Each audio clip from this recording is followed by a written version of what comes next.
Hmm.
Okay, good morning all. අපි start කරමු. මම පොඩ්ඩක් බලාගෙන ඉන්නේ කට්ටිය join වෙනකන්.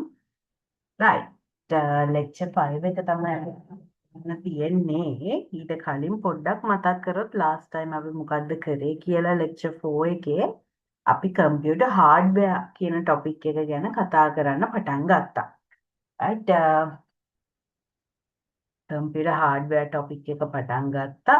ඒකේ අපි CPU සහ සිස්ටම් යුනිට් කියන්නේ දෙකක් කියන එක ගැන කතා කරා. කම්පියුටර් ප්‍රොසෙසර් එක කොහොමද වැඩ කරන්නේ කියන එක ගැන අපි කතා කරා. right?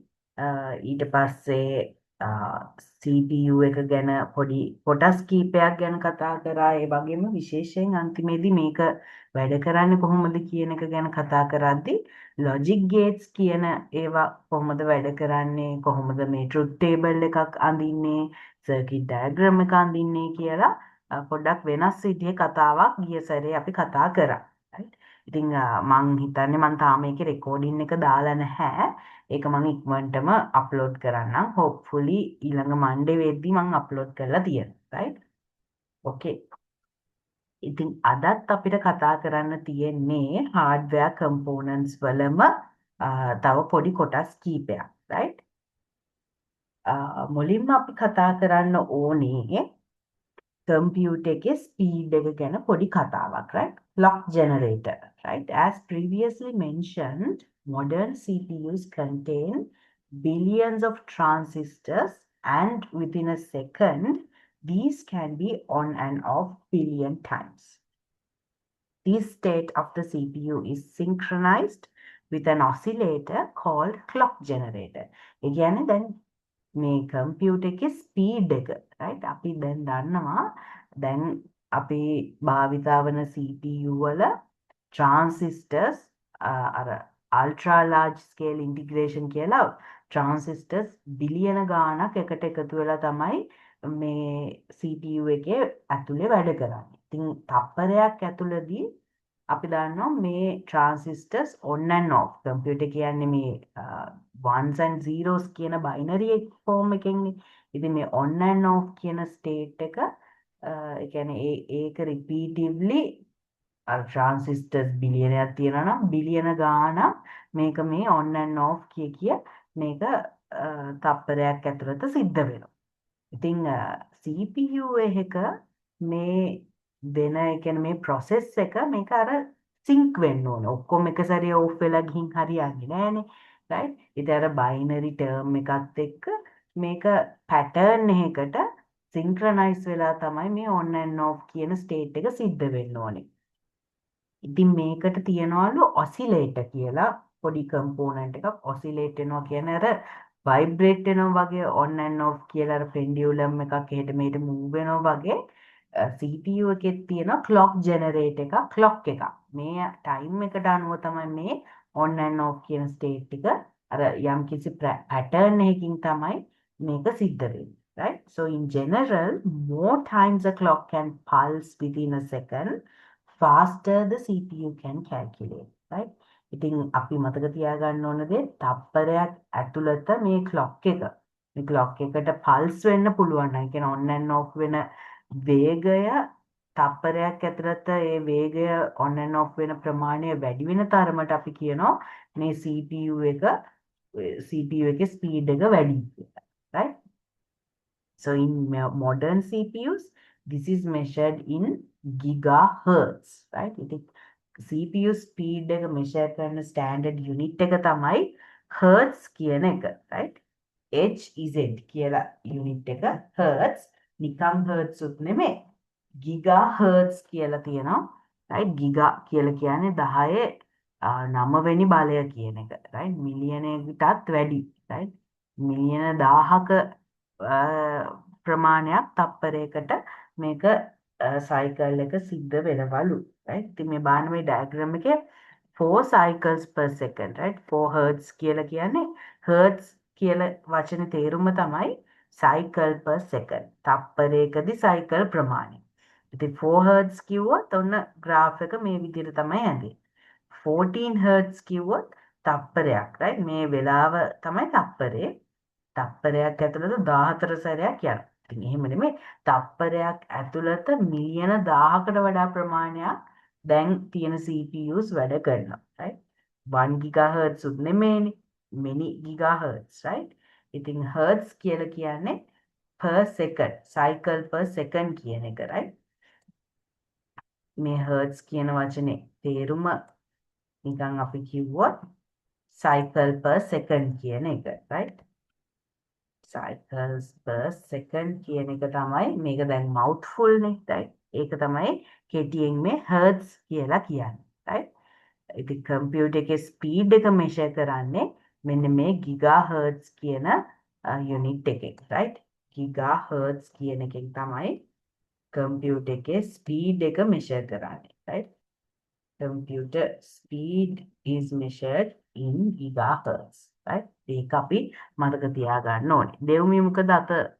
උස්සන් ඉන්නේ raise hand කරන් ඉන්නේ මොකද දෙව්මි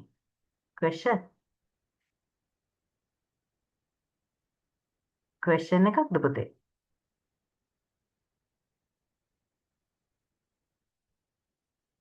දෙව්මි මොකරි ප්‍රශ්නයක් අහන්න තියෙනවද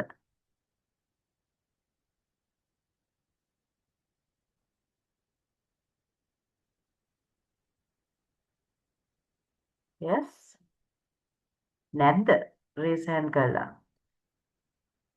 okay හරි අපි එහෙමනම් යමු ඊගාව කතාවට right ඉතින් කම්පියුටර් එකේ දැන් මේ clock generator එකට crystal oscillator කියලා තියෙනවා මදර් බෝඩ් එකේ මෙන්න මේ වගේ කම්පෝනන්ට් එකක් තියෙනවා මේකෙන් තමයි ඉතින් මේ ස්පීඩ් එක කැල්කියුලේට් වෙන්නේ right මෙයා තමයි කන්ට්‍රෝල් කරන්නේ මේ on and off states ටික right so this is how the clock generator looks in the motherboard right it's called the crystal oscillator right ඉතින් දැක්කොත් ඔන්න අඳුන ගන්න පුළුවන් වෙන්න ඕනේ. ඊගාව ටියුටෝරියල්ස් වල ඔයාලට ඉතින් මේව බලා ගන්න පුළුවන් හાર્ඩ්වෙයාර් වලට අපි වෙනම ලෑස්ති කරලා තියෙනවා. right? ඉතින් ටියුටෝරියල්ස් වලට පාටිසිපේට් වුණොත් next week එකේ මේවා බලා ගන්න පුළුවන් ඔයාලට. right? ඉතින් මෙතන තියෙනවා දැන් මේ CPU එක ඇතුලේ mainly සිද්ධ වෙන දේ පොඩි diagram එකකින් ඇඳලා right ඉතින් motherboard එකයි ඒ components ඉතින් මේ විදිහටනේ පෙනුමට තියෙන්නේ ඉතින් මේකේ ඇත්තටම මොකද්ද වෙන්නේ කියන කතාව තමයි මෙතන මේ පෙන්වු කරලා තියෙන්නේ right ඉතින් අපේ input devices තියෙනවා right input devices කියන්නේ අපි data input කරන්න භාවිතා කරන devices මොනවාද මේ keyboard එක අපි භාවිතා කරනවා mouse එක භාවිතා කරනවා mainly ඔය දෙක තමයි ලැප්ටොප් එකේ නම් අර ටච් පෑඩ් එක භාවිතා කරනවා. ඉතින් මේ devices right. ඉතින් මේක කනෙක්ට් වෙලා තියෙන්නේ මේ devices ඔක්කොම මේ නිකන් තැම්ලි පාටින් වගේ මේ පෙන්නන කොටුව තමයි අපේ system unit එක. right. ප්ලග් කරලා තියෙන system unit එකටනේ මේ devices ඔක්කොමනේ. ඉතින් ආයි system unit එකෙන් එළියට අපිට ප්ලග් කරගන්න පුළුවන් output devices. ඒ කියන්නේ අපේ ස්ක්‍රීන් එක නේද මොනිටර් එක වෙන්න පුළුවන් ස්පීකර්ස් වෙන්න පුළුවන් මේ වගේ output devices තියෙනවා ඊටත් අමතරව අපිට ඕන නම් external storage උත් මේකට කනෙක්ට් කරගන්න පුළුවන් ඒ කියන්නේ පෙන් එකක් වගේ දාන්න පුළුවන් නැත්නම් CD එකක් දාගන්න පුළුවන් hard disk එකක් කනෙක්ට් කරගන්න පුළුවන් මේ විදිහට storage devices උත් එළියෙන් අපිට මේකට කනෙක්ට් කරගන්න පුළුවන් ඉතින් එළියෙන් තියෙන components ටික තමයි ඔය තුන ඇතුලේ බලන්න වෙන කතාව right ඉතින් වෙනම CPU කියලා මේ නිල් පාටින් තියෙන ඒකෙත් කොටස් දෙකක් තියෙනවා CPU එකේ central processing unit එකේ තියෙනවලු control unit කියලා කොටසකුයි arithmetic and logical unit කියලා තව කොටසකුයි right control unit එකට අපි CU කියලා කියනවා right CU by නෙමෙයි C අකුරයි U අකුරයි right control unit මෙයා තමයි නමේ හැටියට හැමදේම විශේෂයෙන් මේ input output devices සහ මේ storage devices මේ හැමදේම control කරන තැන තමයි මේ control unit එක කියලා කියන්නේ. දැන් බලන්න මෙයාගෙන් එළියට ඇවිල්ලා තියෙන arrows input devices වලට control unit එක connect වෙලා තියෙනවා. output එකට තියෙනවා storage එකට තියෙනවා මේ අනිත් unit එකටත් තියෙන සහ memory unit කියන කෑල්ලටත් තියෙනවා. right? the control unit එක ඔන්න ඔය විදිහට හැමෝටම කනෙක්ට් වෙලා තියෙනවා. ඊට පස්සේ තියෙනවා arithmetic and logical unit කියලා. අපි මේකට ALU අලු කියලා කියනවා. right? ALU එකෙන් කියන්නේ යාගේ නමේ විදිහටම ඔක්කොම කම්පියුටර් එකට අදාළ calculations, ඒ කියන්නේ memory capacity කොහොමද, resolution කොහොමද, ඔය විදිහට අර calculate කරන්න තියෙන හැමදේම calculate වෙන්නේ මෙන්න මෙතන. right? ඉතින් මේ කෑලි දෙක තමයි මේන්ලි CPU එක ඇතුලේ තියෙන්නේ. ඉතින් මීට අමතරව දැන් මේ වැඩ කරන්නත් අර తాවකාලික මතකයක් ඕනේනේ. ඉතින් මේ කෑලි දෙකට අමතරව තව පොඩ්ඩක් ටෙම්පරරි පොඩි ස්ටෝරේජ් කතා කීපයකුත් මේක ඇතුලේ සිද්ධ වෙනවා. අපි ඒක ඉස්සරහට බලමු. right? වෙනම ආයි කම්පෝනන්ට් එකක් මේකට කනෙක්ට් වෙලා තියෙනවා මෙමරි යුනිට් එක කියලා. කම්පියුටර් එකේ මතකය. දැන් අපි කරන හැමදේම දැන් අපි හිතමු දැන් මේ වෙලාවේ මම PowerPoint එකක් ඕපන් කරන් මේක Zoom එකෙන් ෂෙයා කරලා මේ දේවල් තියෙනවානේ. ඉතින් මේක කම්පියුටර් එකට මතකෙ තියෙන්න එපයිනේ. right? ඉතින් අන්න ඒ විදිහට දේවල් ඒක දැන් කරන වැඩ ටික යා මතක තියාගන්න කම්පියුටර් එකේ use කරන RAM එක කියලා මෙමරි එකක්. right? ඉතින් RAM එක ඒ වගේ පොඩි පොඩි මෙමරි කෑලි වෙනම තියෙන යුනිට් එක තමයි මේ මෙමරි යුනිට් එක කියලා කියන්නේ. right? අපි එකට එමු ඉස්සරහට. right? So this is the overview of what is happening inside the central processing unit. Right? I hope you can get the idea.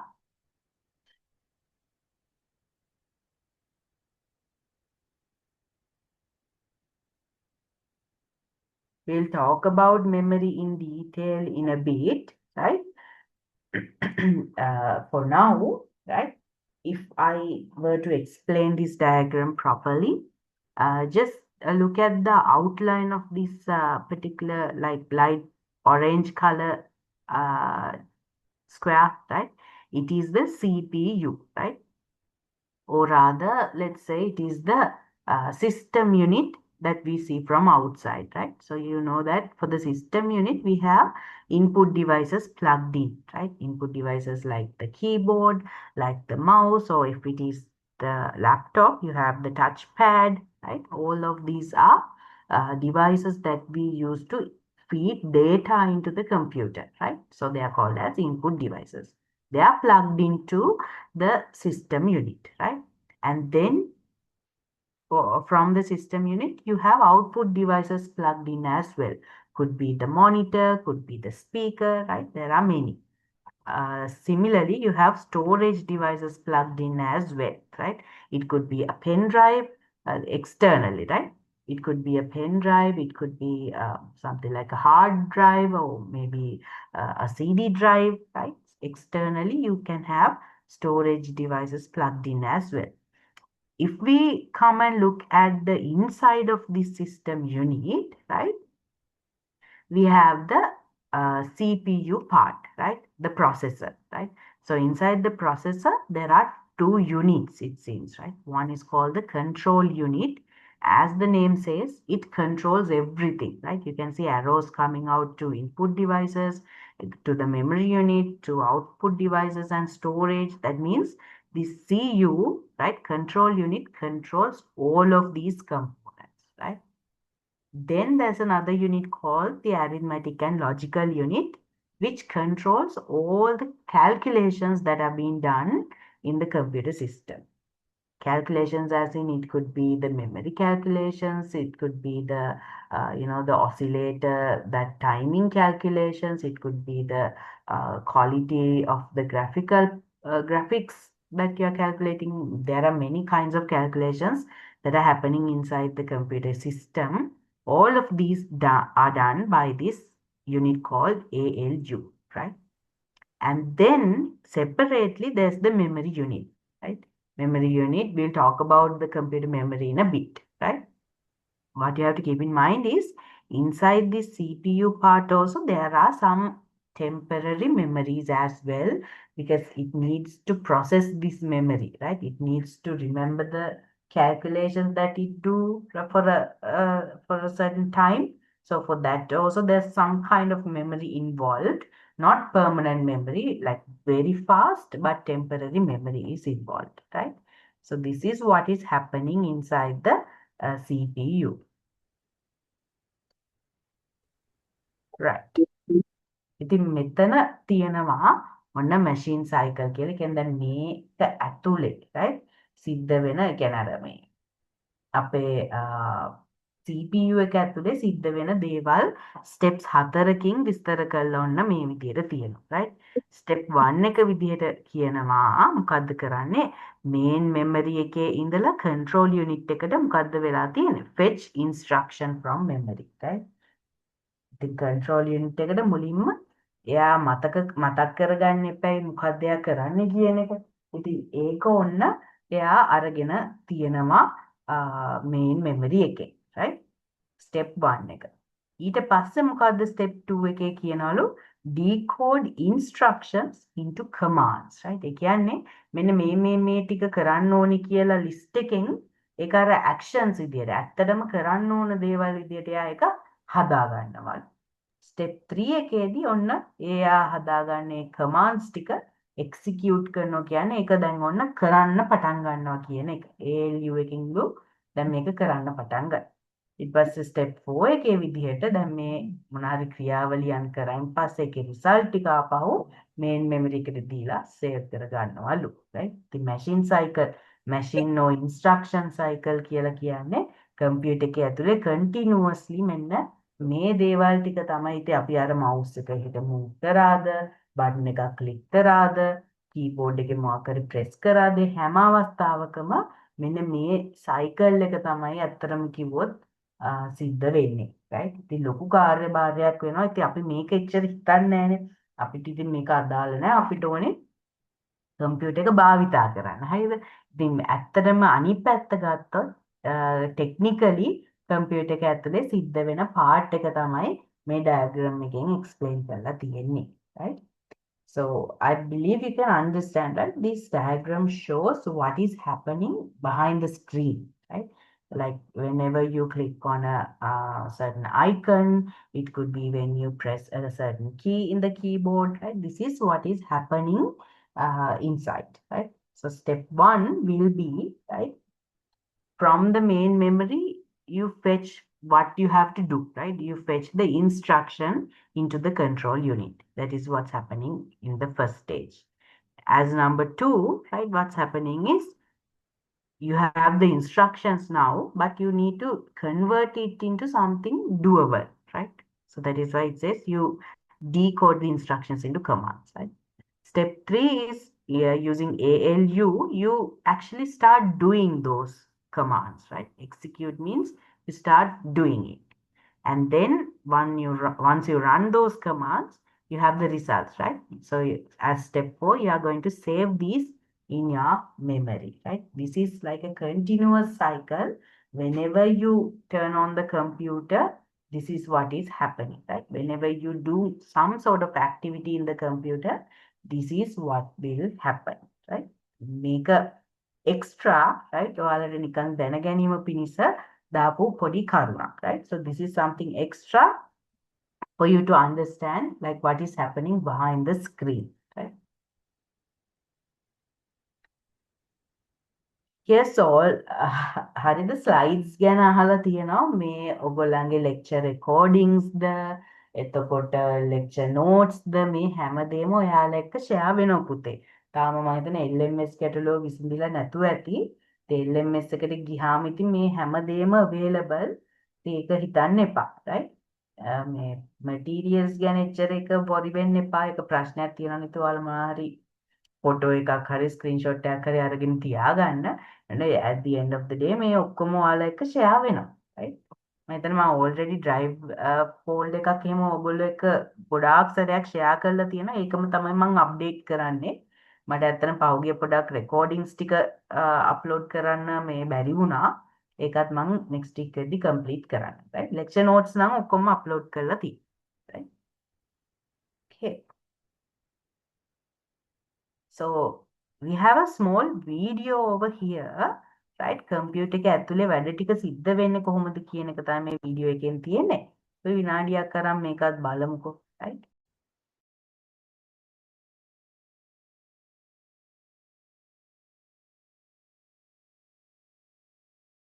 Exactly do they do? You may already know that there are many important parts inside a computer. But what exactly do they do? Let's take a look inside and learn about the various components that make a computer work. Whether it's a desktop computer or a laptop, every computer has a large circuit board called a motherboard. This contains some of the most important parts of the computer, such as the CPU, also known as the Central Processing Unit or processor.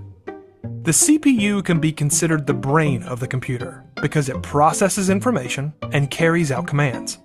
Since it tends to get hot, it's covered by a piece of metal called a heatsink, which draws heat away from the processor. The motherboard also contains the computer's RAM, or random access memory. This is the short-term memory that the computer uses whenever it's performing calculations. However, you cannot store your files there, because the RAM is cleared when you shut off the computer. The hard drive provides long-term storage, keeping all of the computer's data even when it's turned off.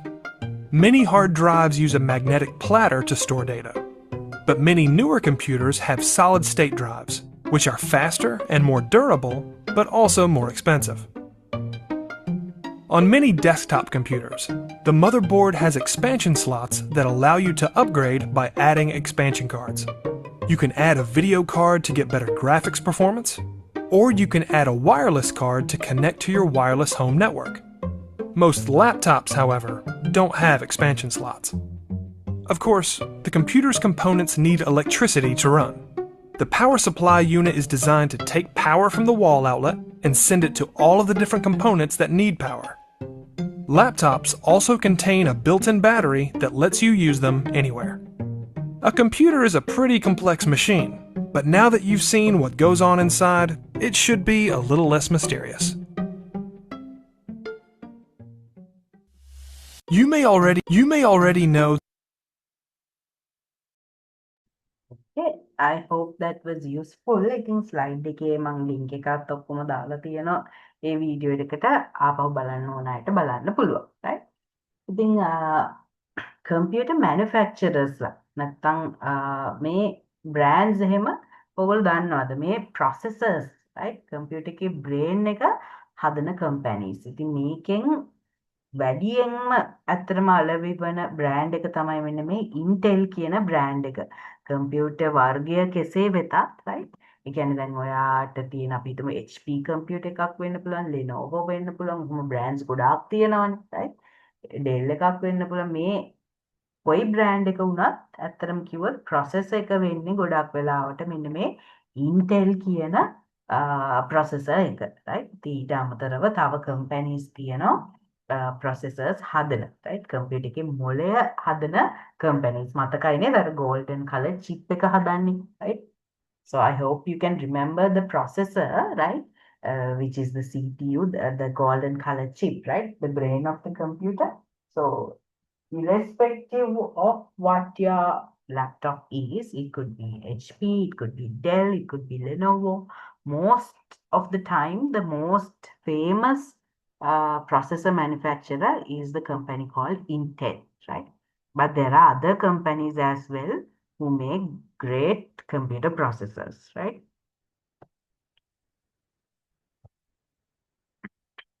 ඉතින් Intel processor එක famous නිසා අපි පොඩ්ඩක් ඒක ගැන කතා කරමුකෝ. මෙතන ඔන්න වර්ග කීපයක් මෙතන තියෙනවා right?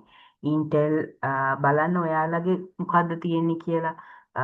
සාමාන්‍යයෙන් laptop එකේ යට කියන පොඩ නිකන් අර touch pad එකට එහා පැත්තෙන් sticker එකක් දාලා තියෙනවා මොකද්ද මේ තියෙන්නේ කියලා right?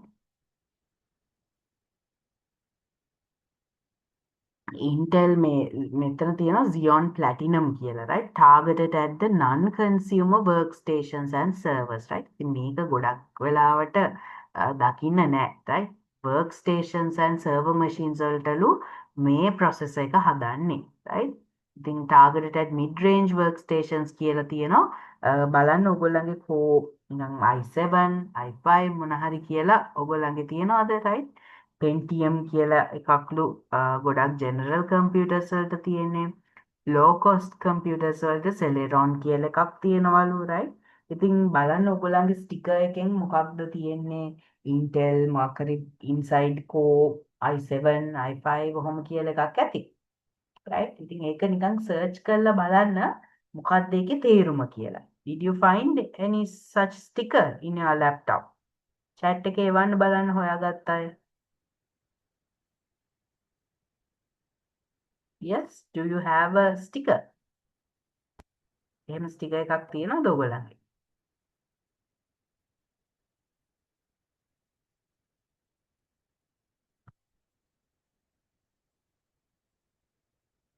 තව වර්ග තියෙනවා right? ඉතින් Core i7 X series කියලා තියෙනවා for most extreme gaming and creative production කියලා.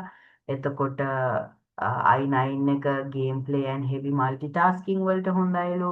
high end gaming and production කියලා තියෙනවා i7 එක. home and business computers i5 එක. day to day task වලට i3 කියලා තියෙනවා. ඔන්න ඔය විදිහට ගොඩක් එක එක දේවල් කියන කෝ එක එක්ස්ප්ලෝර් කරපු ස්ටිකර්ස් මේ විදිහට තියෙනවා. මේ එක එක කියන්නේ මේකේ මේ කෝ එකේ දැන් මේ i level එක වැඩි වෙන්න ඇත්තටම කිව්වොත් මිල පොඩ්ඩක් ගාණ අධිකයි. මොකද processing power එක වැඩි.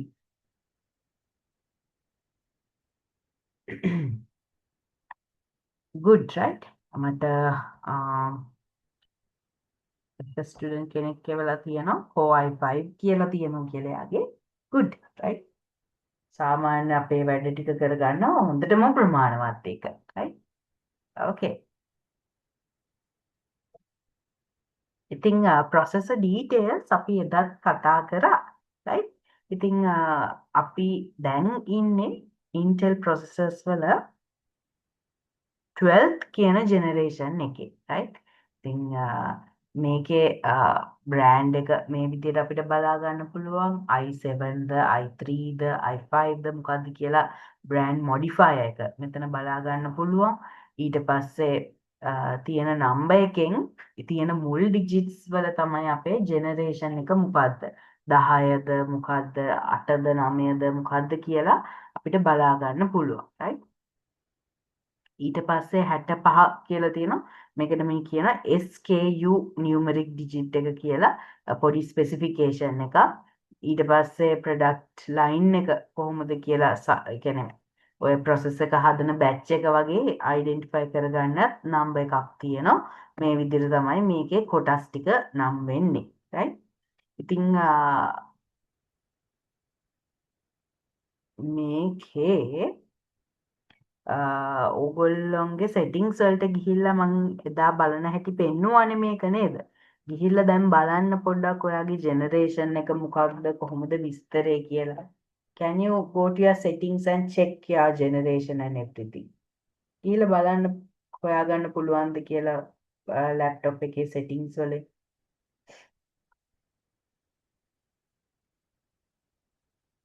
ඔයාට පල්ලෙහා search කරන්න පුළුවන් settings කියලා. right? system settings වලට ගිහිල්ලා ඔයාගේ processor එක ගැන විස්තර හොයාගන්නවට පුළුවන් right?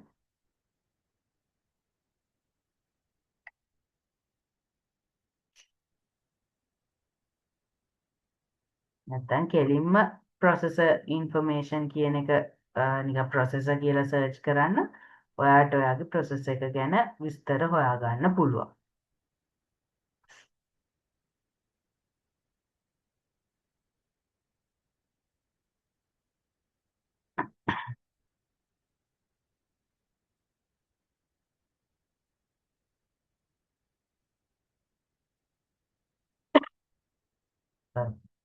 ඉතින් මේ බලන්න වගේ ජෙනරේෂන් එක දැන් මේ 10 දැන් 12 තියනවා ජෙනරේෂන් මේක දැන් මං යූස් කරන මේ යුනිවර්සිටි ලැප්ටොප් එකේ ජෙනරේෂන් එක ගත්තොත් නම් ගොඩාක් පරණයි right? නිකන් ජෙනරේෂන් එක නිකන් 4 වගේ right? එතකොට ඇත්තටම කිව්වොත් දැන් Windows මේ අලුත් Windows 10 එක මේ ඒ කියන්නේ දැන් 10 එක දැන් අයින් වෙලා දැන් 11 වලට යනවනේ ඔක්කොම නේද? ඉතින් ඒක ඒ අප්ඩේට් එක සපෝට් කරන්නේත් නැති version එකක් තමයි මෙතන මේ ලැප්ටොප් එකේ තියෙන්නේ ඔයාලා බලන්න ඉතින් ඔයාලගේ ලැප්ටොප් එක කොහොමද කියලා right යාළුවෙන් ලැප්ටොප් එකක් ගනිද්දි ජෙනරේෂන් එක එහෙම ඉතින් අලුත් එකක් ගන්න ඕනේ මොකද දැන් තියෙන ගොඩක් software outdated වීගෙන යනවා ඒවා install කරන්න හැකියාව නැහැ පරණ ජෙනරේෂන් computers වලදී right ඒ කම්පියුටර් එකක් ගනිද්දි අනිවාර්යෙන් මේ ජෙනරේෂන් එක මොකක්ද කියන එක අපි බලන්න ඕනේ right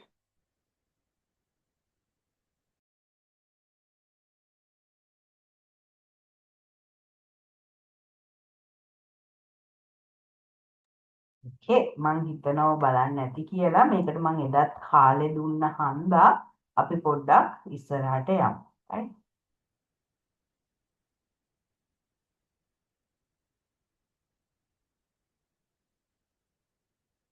okay. right ඊට පස්සේ අපි පොඩ්ඩක් කතා කරමු මෙන්න මේ storage කියන එක ගැන right the term data storage refers to the collection of techniques and technologies for capturing and retaining digital data right on this electronic media ඉතින් මේ ඩිජිටල් ඩේටා ටික අපේ ඩිවයිස් එකේ සේව් කරලා තියන්න කොහොමද කියන එක තමයි මේ data storage කියලා කියන්නේ. ඉතින් මේ storage කියන එක ඇත්තටම ගොඩක් වැදගත් සහ අත්‍යවශ්‍ය දෙයක් වෙලා තියෙනවා. ඉතින් අපි කරන වැඩ ටික සේරම සේව් වෙලා තියෙන්න එපයි නේද? right? ඉතින් computer storage කිව්වහම මේකේ hard disk එකක් කියලා තියෙනවා flash memory කියලා තියෙනවා අපිට අර plug and play කරන්න පුළුවන් ඒ විදිහට එක එක වර්ගයේ storage devices තියෙනවා right ඉතින් අපි last time පොඩ්ඩක් කතා කරා මේ කම්පියුටර් එකේ මෙමරි ගැන මම හිතනවා මතක ඇති ඔයාලට කියලා bits and bytes වලින් කතා කරේ right ඉතින් කම්පියුටර් එකේ පොඩිම යුනිට් එක තමයි bit එකක් කියලා කියන්නේ right bit එකක් කියලා කියන්නේ 0 1 කියලා කියන එක right bits 8ක් එකතු වුනහම byte එකක් හැදෙනවා right අපි මේක කතා කරලා තියෙනවා ඉතින් කම්පියුටර් එකේ මෙතනින් එහාට storage capacity එක අපි බැලුවොත් right දැන් සාමාන්‍යයෙන් අපි කියන්නේ මේ මීටරයට සෙන්ටිමීටර් 100යි කියලා right එතකොට කිලෝමීටරයට මීටර් 1000ක් තියෙනවා කියලා කියනවා. right? ඉතින් අර එහෙම අර සම්පූර්ණ ගානකින් යන්නේ. හැබැයි මෙතන right දැන් බිට් 10ක් නෙමේනේ බයිට් එකක් වෙන්නේ. බිට් 8ක් තමයි බයිට් එකක් වෙන්නේ. අන්න ඒ ප්‍රමාණය අල්ලන්න එක right දැන් බයිට්ස් 1000ක් නෙමේ කිලෝබයිට් එකක් වෙන්නේ 1024ක් right 1000 බයිට්ස් 1024ක් කියන්නේ එක කිලෝබයිට් එකක්. ඉතින් ඕක මේ මෙමරි එක ඒ විදිහට KB වලින් MB right මෙගාබයිට්ස් වලින් මේ B අකුර කැපිටල් අපි කියන්නේ right GB ගිගාබයිට්ස් TB ටෙරාබයිට්ස් right පෙටාබයිට් කිය දැන් නම් zettabyte ඔහොම කිය තව ගොඩාක් යුනිට්ස් තියෙනවා. ඉතින් අපි නිකන් සාමාන්‍ය ස්ටෑන්ඩඩ් එකක් විදිහට අපි TB කියන එක සෑහෙන දැන් පාවිච්චි කරනවා ටෙරාබයිට් එකක් කියන එක right so we did discuss about okay good right yeah we did discuss about the relationship between bits and bytes in a previous lecture right in the standard unit system normally it's like it goes with tens hundreds or thousands like it's like 10 millimeter for 1 centimeter 100 centimeter for 1 meter 1000 meters for 1 kilometer and so on right but to make a byte it takes 8 bits not 10 right because of this this less than 10 it takes more than 1000 to make 1 kilobyte right for 1 kilobyte you have to have 1024 bytes right it goes on with 1024 right you have for a megabyte you have 1024 kilobytes right so it's bytes kilobytes megabytes gigabytes terabytes right If you were asked to convert between these two, will you be able to? ඉතින් මේකේ නිකන් ගාණක් හදන්න කිව්වොත් beat එකක් bite එකක් කියන්නේ මේ මොකක් හරි අපි හිතමු KB දෙකක් තියෙනවා මේක බයිට්ස් වලට හරවන්න කිව්වොත් හිතලා කරන්න පුළුවන්. ඒකට රිලේෂන්ෂිප් එක හොඳට අයිඩෙන්ටිෆයි කරගෙන ඉන්න ඕනි ඉතින් නේද? right?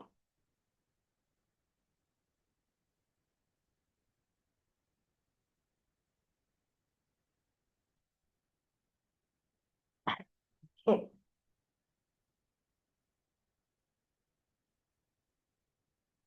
ඉතින් කම්පියුටර් මෙමරි එක කිව්වහම right වර්ග දෙකක් මෙතන මෙන්ෂන් කරලා තියෙනවා volatile memory and non volatile memory කියලා. කම්පියුටර් එකේ දෙකක් තියෙනවා right.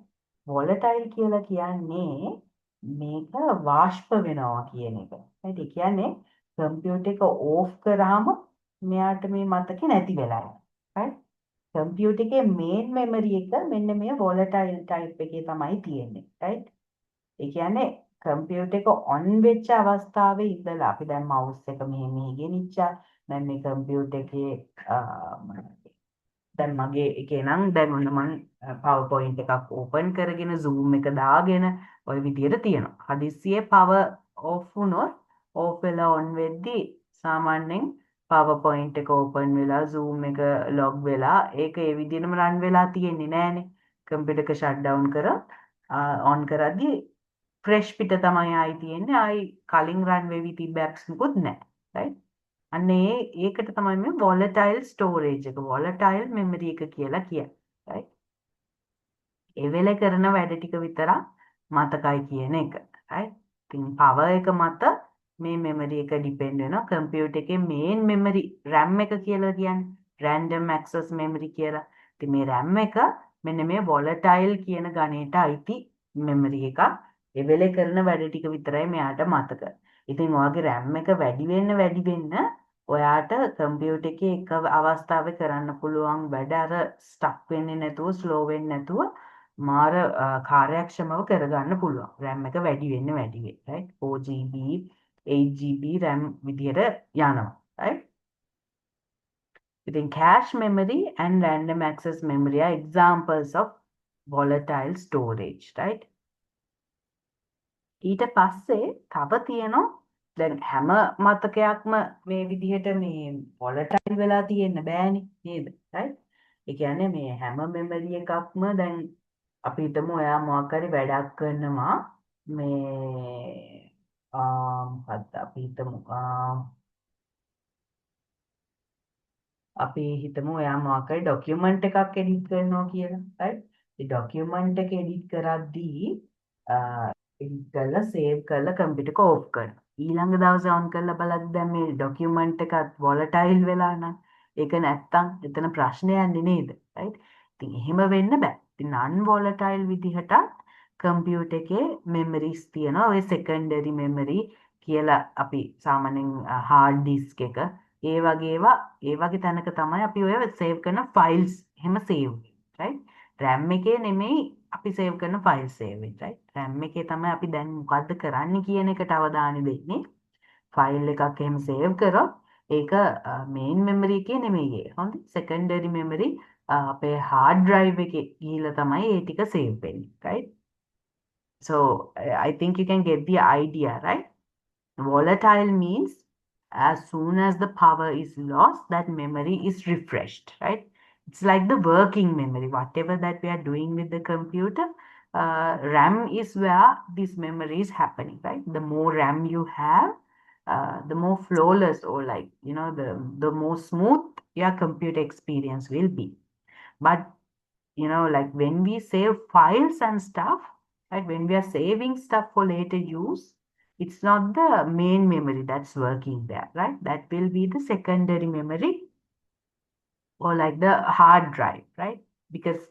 it has to be something non-volatile right if you save something and when you like turn on your computer the next time if whatever you saved is lost that is not ideal right so it has to be saved in a place where it does not depend on the power right so secondary memory is where you know this is happening right ඒ කියන්නේ permanently data save කර ගන්න පුළුවන් අපිට non volatile කියලා ඒ කියන්නේ secondary storage එකේ right ඉතින් volatile වලදී මෙතන තව පොඩ්ඩක් කතා වෙලා තියෙනවා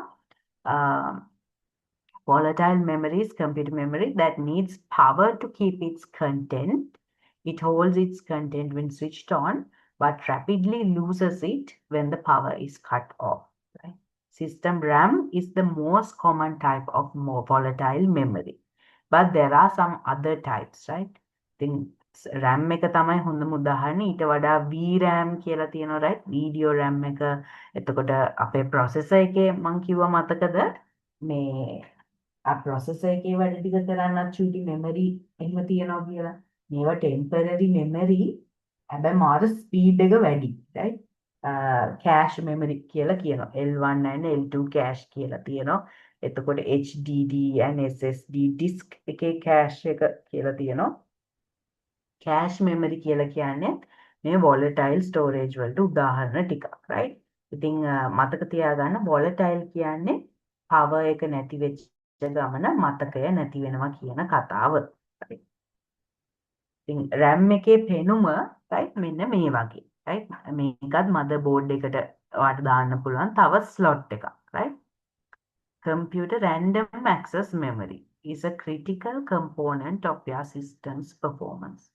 RAM provides a temporary storage area for apps to store and retrieve data. That means whenever we turn on our computer, right, the operating system of our computer or our device gets loaded into the RAM. Right? That's why it takes some time for your computer to turn on.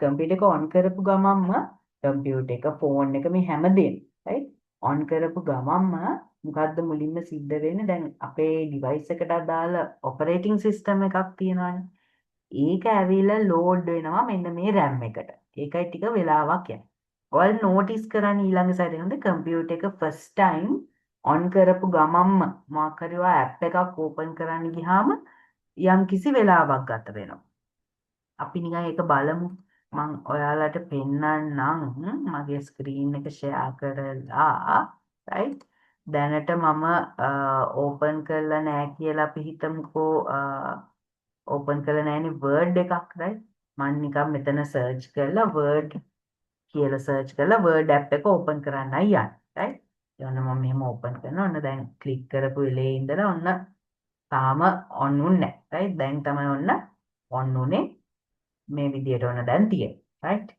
පොඩි වෙලාවක් ගත වුණා right දැන් මම මේක close කරනවා right දෙවෙනි සැරේටත් මම පොඩක් word කියලා search කරලා open කරද්දි බලන්න මේ click කරපු ගමන දැන් ඔන්න මේක on වුණා ටිකක් ඉක්මනට right ඒක වුණේ කොහොමද දන්නවද RAM එක නිසා right ඒ කියන්නේ first time computer එකේ මම app එකක් open කරද්දි computer එකේ brain එකනේ දැන් මෙයා හොයනවා. දැන් මේ word කියන එක කොහෙද තියෙන්නේ කියලා හොයලා ඒ software එක දැන් අපි computer එකේ permanently අපේ secondary storage එක කියන්නේ hard එකේ save කරලා තියෙන්නේ. එතනින් මේ word කියන application එකේ copy එකක් හදාගෙන මෙයා RAM එකට load කරගන්නවා. right? load කරගෙන RAM එක through තමයි මෙයා දැන් මේ app එක open කරන්නේ. ඉතින් ඕකට ඉතින් පොඩි වෙලාවක් ගත වෙනවනේ නේ. අපේ මුළු computer system එකේම මේ application එක හොයලා ඒකේ copy එකක් හදලා copy RAM එකට load කරලා open කරනවා right ඊට පස්සේ මම මේක close කරනවා එතකොට මෙයා හිතනවා දැන් මෙයා මේක දැන් එක සැරයක් පාවිච්චි කරා ආයි use කරනවා වෙන්න පුළුවන් එහෙනම් මම මේ copy delete කරන්නේ මේක තියාගෙන ඉන්නවා ආයි කිව්වොත් මට ඉක්මනට open කරන්න ලේසි නිසා ඒකයි ඇත්තටම කිව්වොත් අර දෙවෙනි සැරේ ක්ලික් කර ගමන්ම ටක් ගාලා මේක ඕපන් වුණේ. මොකද එයා already copy එකක් load කරගෙන තියෙනවා. right? ඉතින් අපි computer එක on කරලා වැඩ ටික කරන හැම වෙලේම RAM එක up and running. right? එයා මේ විදියට එක එක අපි කරපු apps ඒ හැමදේම copies හදාගෙන එයා ගාව තියා ගන්නවා. ඒකයි අර සදාටම computer එක sleep කර තියෙන එක එච්චර සුදුසු නැහැ. right? එයාටත් නිවාඩුවක් දෙන්න එපා. the computer එකේ භාවිතා කරලා ඉවරනහම ඔය shut down කරන්න. shut down කරනවා කියන්නේ plug එකෙන් ගලවලා ඇදලා අරන් එහෙම වහනවා කියන එක නෙමෙයි. ලස්සනට settings වලට ගිහිල්ලා මෙතන shutdown කියලා තියෙනවනේ. apps ඔක්කොම close කරලා පිළිවෙලට මේක off කරනවා කියන එක. Right? So I believe you noticed, right? The first time I like tried to open this app, it took some time. Right? It's because whenever we first turn on the computer and click on an app for the first time, what our OS does is it search for the app that we are trying to open, right, in our computer system. It looks for this app and then it loads a copy of it into the RAM. Then this copy is the one that is being opened, right? So it takes some time, right? It takes a while for the OS to search for the whole system for the particular app, to make a copy, to load the copy to RAM, and then to open it, right? And then when we close it, it doesn't forget about it, right? It keeps it in the RAM. It keeps this copy in the RAM, thinking, okay, so this user might need this again. So I have to keep this copy. That is why the second time we open this app, it's quite smooth. It opens up pretty easy, right? Because the copy is already existing, right? So this is what is happening continuously whenever we use the computer. That is why it's a good practice after using the computer to turn it off, to shut it down, because the RAM is up and running, right? It needs to have that break in order to function smoothly. So whenever you are done for the, let's say for the week or for the day, it's a good practice to turn off your computer. Turn off means it's not that you forcibly plug it to turn it off. You do it properly. You go to the settings and you look for the button that says shut down and then you click it, right? That is how you turn off the computer, right? ඉතින් මං හිතනවා දැන් ඔන්න computer එක වැඩ කරන එක ගැන කලින්ට වඩා හොඳ අයිඩියා එකක් ඇති කියලා, right? ඉතින් මේ RAM එක ගැන විස්තර මම මේ slides වල include කරලා තියෙනවා. මං අර slide එකෙන් ගන්න බැරි additional දේ තමයි ඔයාලට කියලා දෙන්නේ. අනිත් දේවල් මේ slides පොඩ්ඩක් කියවන්න, right? ඉතින් මේ ටික කියවලා මෙතන අයිඩියා එක ගන්න මම ඔයගොල්ලෝ එක්ක Google Drive link එක share කරලානේ තියෙන්නේ, right? group එකේයි හැමතැනම මේක ඇත්තටම ඔයගොල්ලන්ගේ ඔය WhatsApp channels වලයි share කරන්න කියලා මම එවලා තියෙනවා. මම දැන් මෙතනත් ඔයගොල්ලන්ට Drive link එක share කරන්න. මෙතන තමයි අපේ recordings ද notes ද ඔක්කොම upload වෙන්නේ, right? ඉතින් ඔයගොල්ලන්ට මේක access කරන්න පුළුවන්. ඉතින් ඒක පොඩ්ඩක් share කරගන්න කට්ටිය එක්ක LMS වැඩි හරියනකම් මම ඔය drive එක available කරලා තියෙනවා. එතන තියෙන. LMS එකේ නැත්තම් මාර්ලේසි ඔක්කොම තියෙන කොහොමද, right?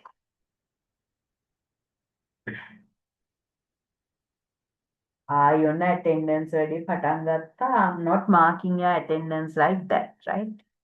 Okay.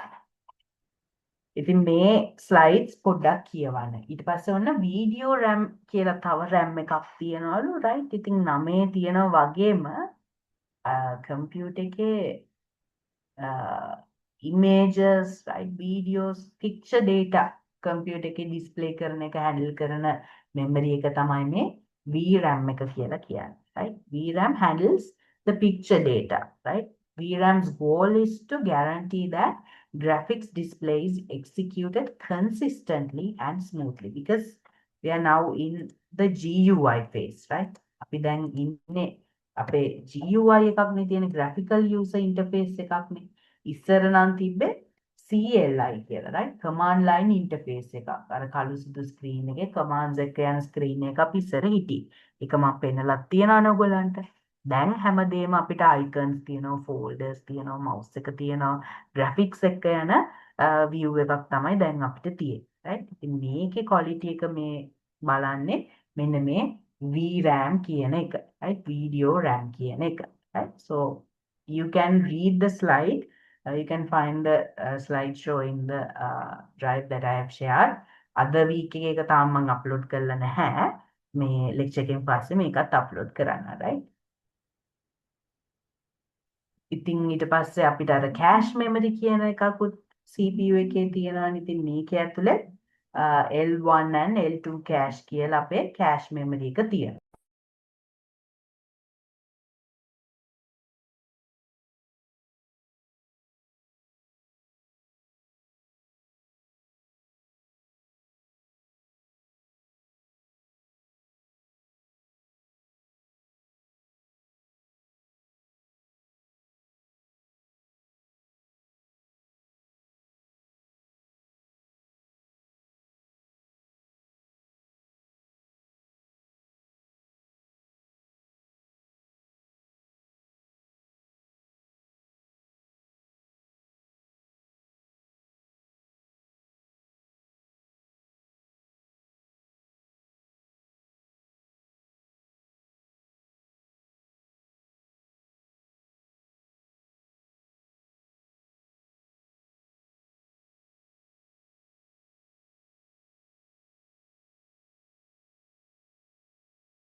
right? So you can read this and get an understanding of what this L1 and L2, right, cache is, right? Again, level 1 and level 2 කියලා cache. සමහර කලාට level 3, level 4 කියලා එහෙමත් තියෙනවා cache memory එකේ, right? ඉතින්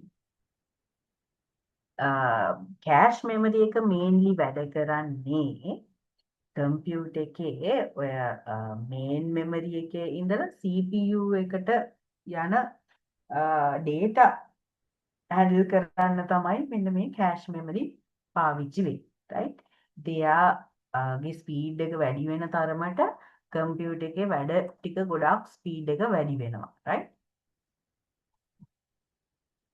Okay.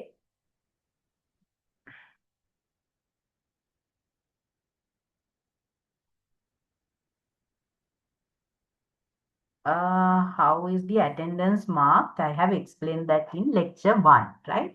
So you can refer to that recording for that, right? Okay. So yeah, let's move on to the next point. ඉතින් අපේ hardware part එක ඇත්තටම කිව්වොත් පොඩ්ඩක් ඉවරයි. ඒකත් එක්ක මට එන්න ඕනේ දැන් මේ computer system එකේ මෙහෙම data collect වෙනවා, මෙහෙම වැඩ කරනවා, ඒ වගේ දේවල් ටිකක් කතා කරානේ, right? ඊට පස්සේ අපිට ප්‍රශ්නයක් එනවා කොහොමද දැන් මේ computer එකේ තියෙන data වල privacy එක protect වෙන්නේ, right? The computer security. එහෙම නැත්නම් computer forensics කියලා තියෙනවා. cyber security කියලා කියනවා, right? ඉතින් මේ වගේ areas තියෙනවා, fields තියෙනවා, dedicate කරලා තියෙනවා මේ computer එකේ එකෙන් handle කරන data වල privacy එක protect කරන්න, right?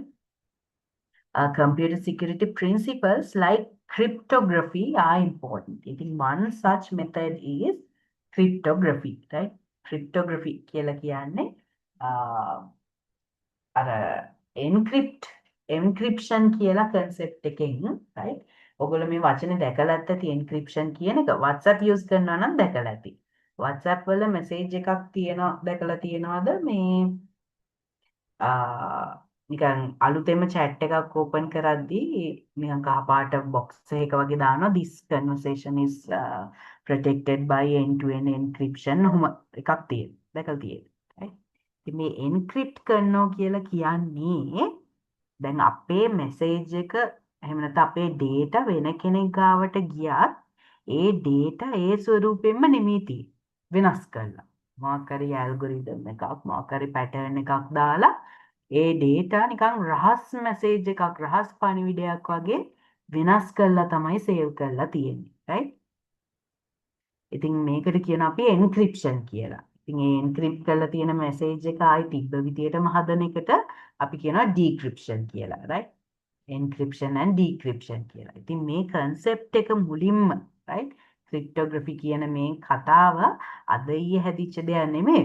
මුලින්ම මේක use කරපු කෙනා විදියට අපිට evidence තියෙන්නේ මෙන්න මෙයා. මෙයාව දන්නවද මේ ජූලියස් සීසර්, right? Roman Empire එකේ හිටිය leader ජූලියස් සීසර් තමයි එයාගේ පණිවිඩ රහස් පණිවිඩ විදියට හුවමාරු කරගන්න මේ එයා use කරා සීසර් cipher කියලා, right? ciphering technique එකක් එයා use කරා. ඒ කියන්නේ පණිවිඩේ රහසක් විදිහට එයා පොඩ වෙනස් කරලා තමයි මේ පණිවිඩය හුවමාරු කරේ. කියන්නේ ඒ වචනේ ඒ විදිහටම නැතුව අර letters ටික shift කරලා තමයි මෙයා මේක use කරේ, right? So Julius Caesar is the one that we have evidence of as a person who has used this cryptography, ciphering techniques as the oldest technique, right? It's called the Caesar cipher, right?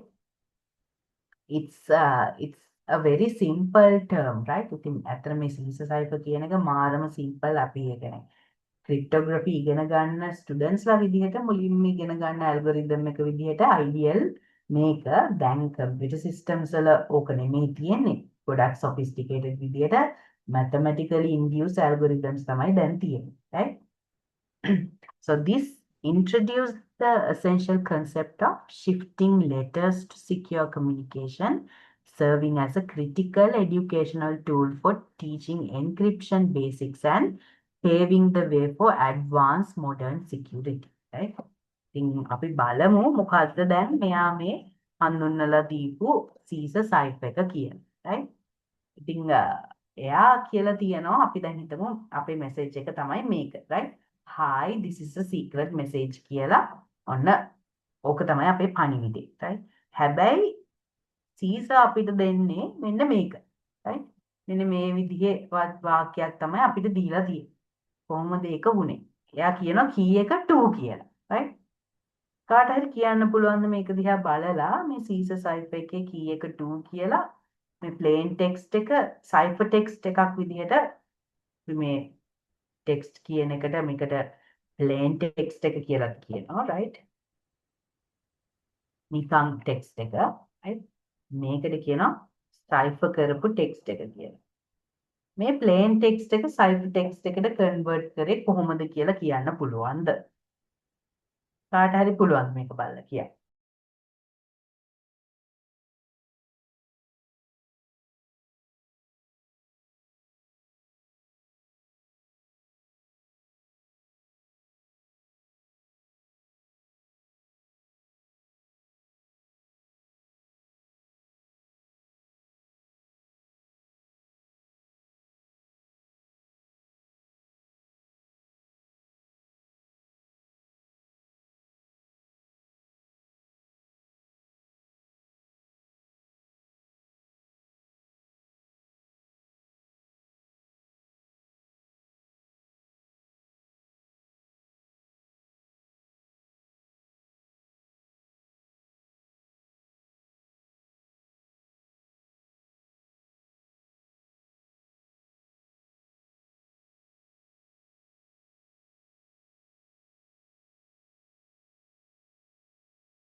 මට එක්කෙනයි answer එකක් එවලා තියෙන්නේ. තාරුෂි කියන alphabetical order එකම H කියන්නේ ඊළඟට අකුරු දෙකක් ගියාම J හැම එකම පරතරය English letters දෙකයි. Very good. Yes, තාරුෂි. Right? Good, right? ඉතින් attendance mark කරන්නේ කොහොමද කියලා ඇහුවා මම කොහොම තමයි attendance mark කරන්නේ right participate කරාට නෙමෙයි actively participate කරන අයව තමයි මම attendance ඉන්නවා කියලා ගන්නෙ right so in the Zoom recording right we can get a attendance the active participant list the ones who spoke the ones who sent replies in the chat that is how I mark the attendance right so after the Zoom session I can get a record as a CSV file, I can get the active participants, not those who just joined and waited, but who actively participated, right?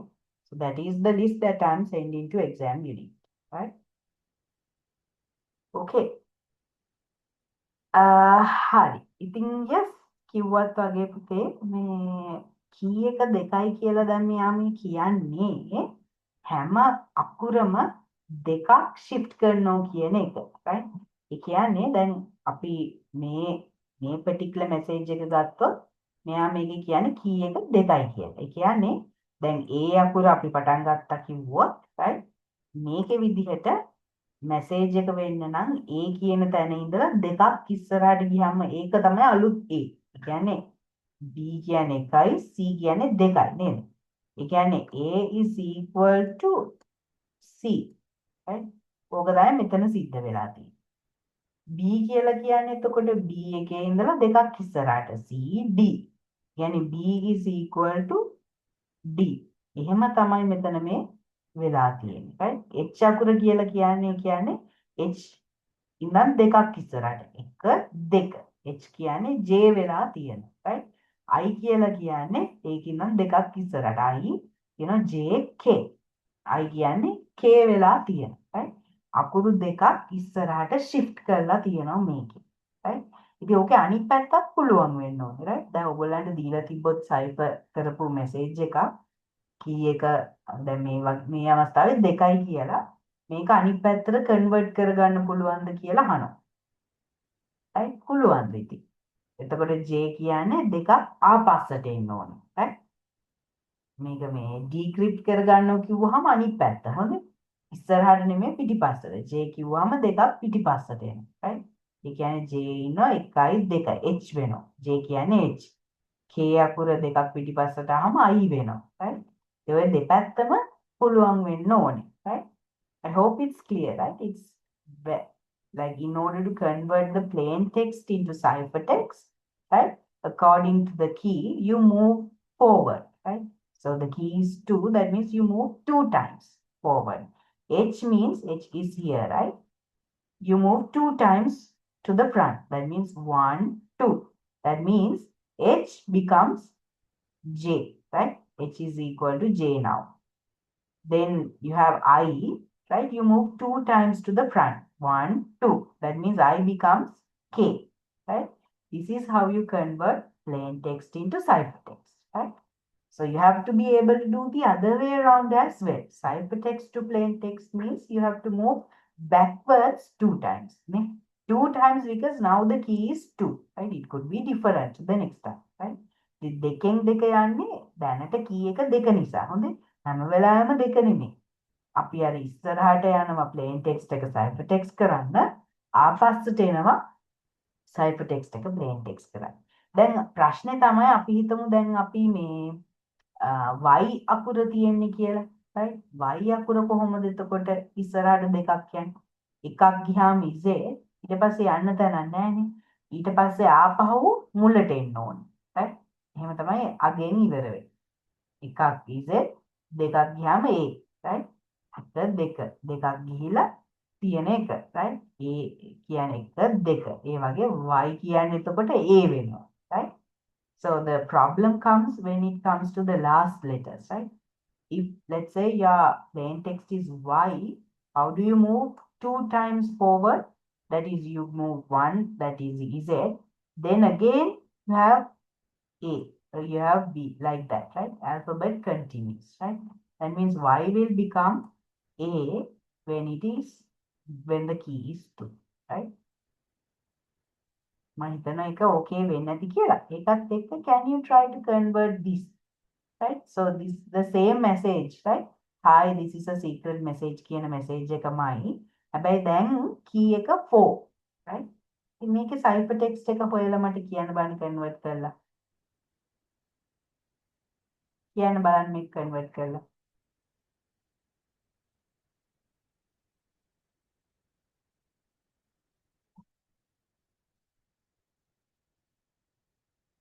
මේක තේරුම් නැති කවුරු හරි ඉන්නවද?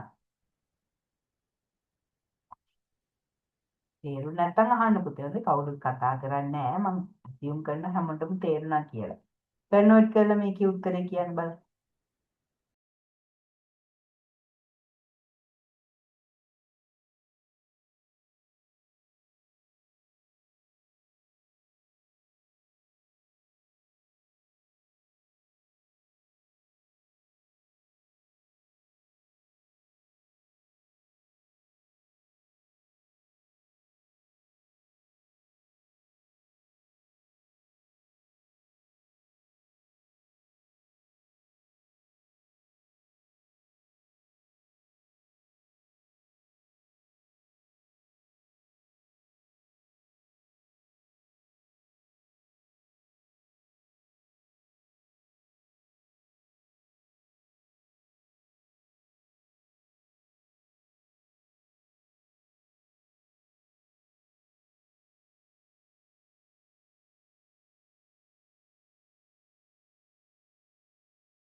Yeah, I have 23 answers.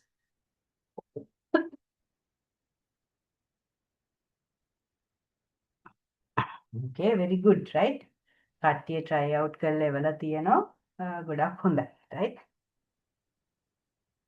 හරි. එහෙමනම් ඔය ටික තමයි අතරම අද කරන්න තිබ්බේ. මම ආපහු සැරයක් පෙන්නන්නම් මොකද්ද මේකේ කරන්න කියන එක, right? දැන් hi, this is a secret message කියලා ඔන්න අපේ plain text එක තියෙනවා. key එක follow. cipher එක වෙන්නේ දැන් මේ hi කියලා දැන් මේ වචනේ අපි එකින් එක ගන්න ඕනේ, right? h අකුර තියෙනවානේ මෙතන, right? අපේ මේකේ කියන්නේ key එක 4 කියලා. ඒ කියන්නේ මේක 4 සැරයක් එහාට යන්න ඕනි කියන එක. ඒ කියන්නේ 1 2 3 4, right? ඒ කියන්නේ H වෙනුවට අපි ලියන්නේ L අකුර නේද? right? L අකුර. එතකොට I අකුර කිව්වහම I එක තියෙන්නේ මෙතනනේ. මේක 4 සැරයක් ඉස්සරහට යන්න ඕනේ නේද? right? 1 2 3 4. ඒ කියන්නේ I අකුර M අකුර විදිහට තමයි අපි මෙතන ලියන්නේ. right? ඊට පස්සේ T අකුර තියෙනවා. T එක 4 සැරයක් ඉස්සරහට ගියාම මොකද්ද වෙන්නේ? 1 2 3 4 x වෙනවා නේද? right? ඉතින් මෙහෙම, right? ඒ ඔය විදිහට ඔය වචන ටික ඔන්න change වෙලා එහෙම තමයි යන්න ඕනේ. right? ඉතින් ඒ විදිහට ඔයාගේ මුළු මේ message එකම space එකකුත් තියලා එතකොට hi කියන එක වෙන්නේ LM කියලා නේද? LM ඒ විදිහට තමයි ඔයා message එක type කරන්න ඕනේ, right? එතකොට වගේ cipher text එක වෙන්නේ LM තමයි hi, T කියන්නේ x නේ, right? H කියන්නේ L, I කියන්නේ M, S කියන්නේ මොකද්ද? 1 2 3 4 W වෙනවා, right? ඔය විදිහට message එක වෙනස් වෙවි this is a secret message කියන එක වෙන විදිහට ලියන්නයි මෙතන තියෙන්නේ, right? ඉතින් ඕකේ අනිත් පැත්තත් කරන්න පුළුවන් වෙන්න ඕනේ. දැන් මේ cipher text එක තියෙද්දි ඒක normal message එක විදිහට convert කරන්නත් පුළුවන් වෙන්න ඕනේ. good, right? මට මේ 50ක් විතර කට්ටිය answers එවලා තියෙනවා. very good, right? so that is how we convert this into this as a secret message, right? ඉතින් මේක practice වෙන්න දැන් මේ සතියේ ටියුට් එකේ නෙමෙයි පස්සේ සතියේ ටියුට්ස් වල Caesar cipher කරන්නේ කොහොමද කියන එකත් include කරලා තියන්නම් තව ඔයගොල්ලන්ට practice වෙන්න, right? okay, so that is it, right? ඉතින් අද දවසේ අපේ කතා ටික ඔතනින් ඉවරයි. පොඩි activity එකක් තියෙනවා ඔයගොල්ලන්ට homework විදියට try out කරන්න. තව, right? HDD cache කියන එකයි SSD කියන cache එකයි ගැන විස්තරයක් හොයාගෙන එන්න. right? මේක homework, right? So you have to find out what is HDD cache and SSD cache, right? So there's a hint, they are not used to store data permanently, right? So this is a homework that you must do, right? So with this, today's lecture will come to an end, right? Okay, you're welcome, right? So we'll see next week, right? So next up we have the topic to discuss about software. ගාවට අපිට තියෙන computer software ගැන discuss කරන්න. අපි එහෙම වුණොත් ලබන සතියේ හම්බ වෙමු, right? ඉතින් අද දවසේ activities ආපහු කරන්න කියලා මම encourage කරනවා. Caesar cipher කියන එක. එතකොට ගිය සැරේ අපි කතා කරානේ logic gates ගැන, truth table වලින් ලියන්නේ කොහොමද කියලා. ඒක ගැන එහෙම බලන්න කියන එක මම මතක් කරනවා. ඉතින් ඒකත් එක්ක අද දවසේ අපේ කතාව මෙතනින් ඉවර කරමු. එහෙනම් thank you all for joining, right? See you all next week.